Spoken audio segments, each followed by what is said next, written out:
Welcome to motoringnorthwest.com with, to give it its full title, the Alfa Romeo Stelvio Quadrifoglio 2.9 V6 bi-turbo Q4. There's the cloverleaf.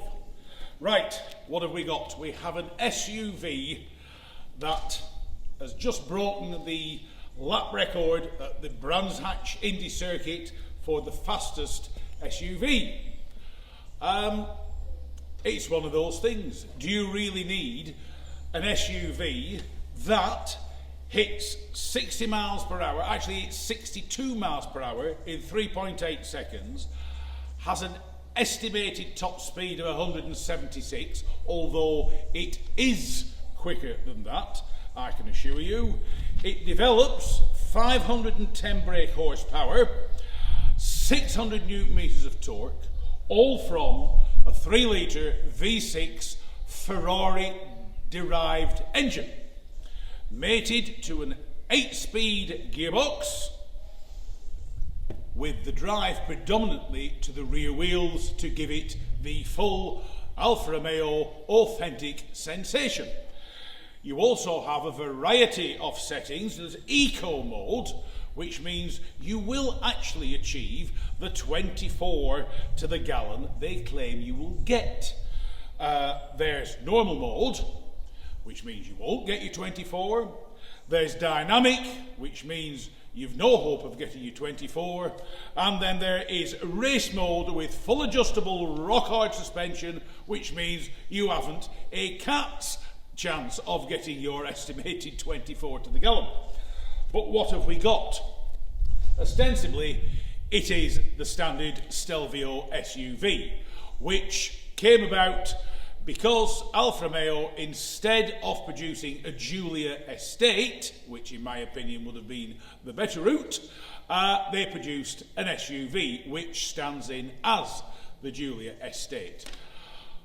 The standard vehicles, the standard Stelvios, are great cars, but like all manufacturers, especially performance manufacturers, they have to have a performance SUV, which means you now have this with all its splitters. You've got 20-inch rims with 255/45 tyres on the front, 285/40 on the rear, ultra soft, ultra sticky. They hold on to the road a treat. They also wear away a treat.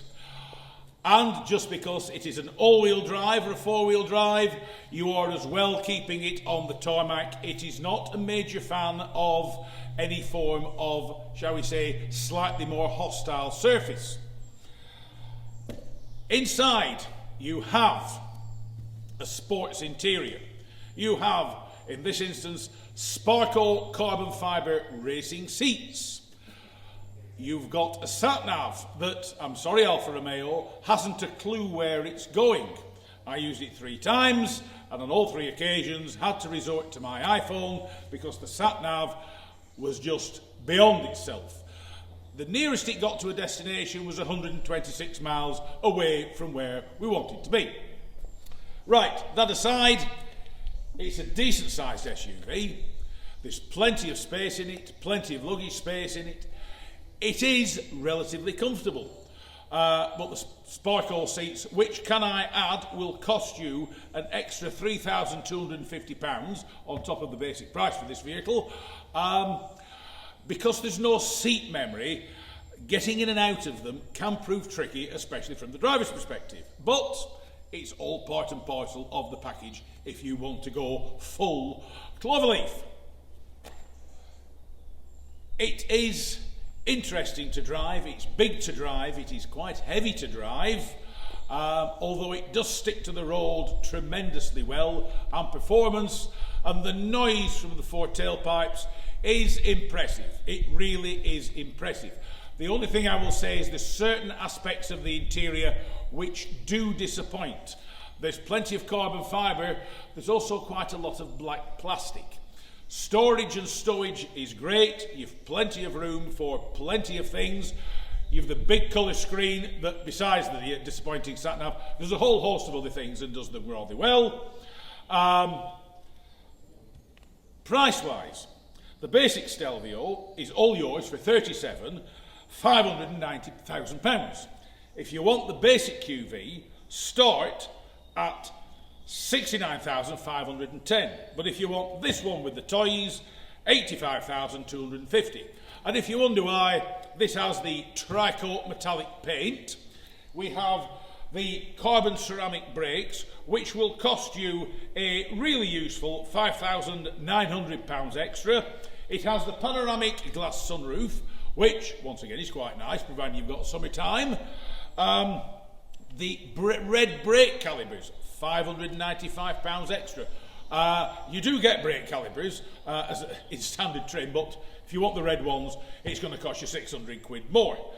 The 20-inch alloys, very, very impressive, but mark my words, they can at times be a little bit fragile. What's it like to drive? As I said, it's a little bit heavy.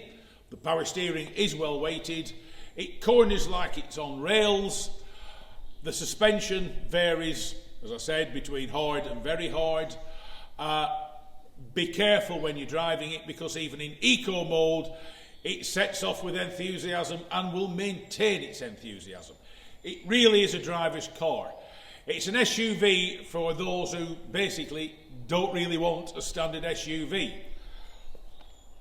It is what it is. If you can justify the expense and you are an Alfa Romeo fan and you love the sporty looks with all the splitters, all the aero, everything else, this Alfa Romeo Stelvio could well be for you. It's been an entertaining experience having this car and driving this car. But the 2.2 diesel, did I say diesel? Yes, the 2.2 diesel is still a quick motor, very comfortable, very economical and far more practical. That is the Quadrifoglio's downside. It's a great car. The noise out of the four tailpipes is absolutely tremendous, but it isn't the world's most practical SUV.